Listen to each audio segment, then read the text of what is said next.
Marlon Tapales, nakahanda na para sa International Boxing Federation Interim Super Bantamweight fight kontra yan kay Sam Goodman na posibleng maikasa.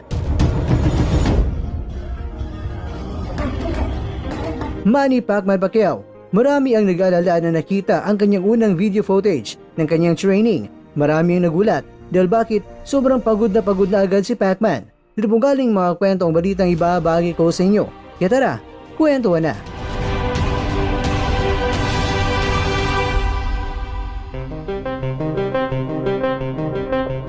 Ito ang post ng promoter ni Tapales na kung saan ay pinangungunahan nila na napaka-posible talaga ng susunod na makakaharap ni Tapales ay itong si Sam Goodman. Itong si Goodman mga kwento ay ranked number 1 sa International Boxing Federation World Ranking habang itong si Tapales naman ay ranked number 3.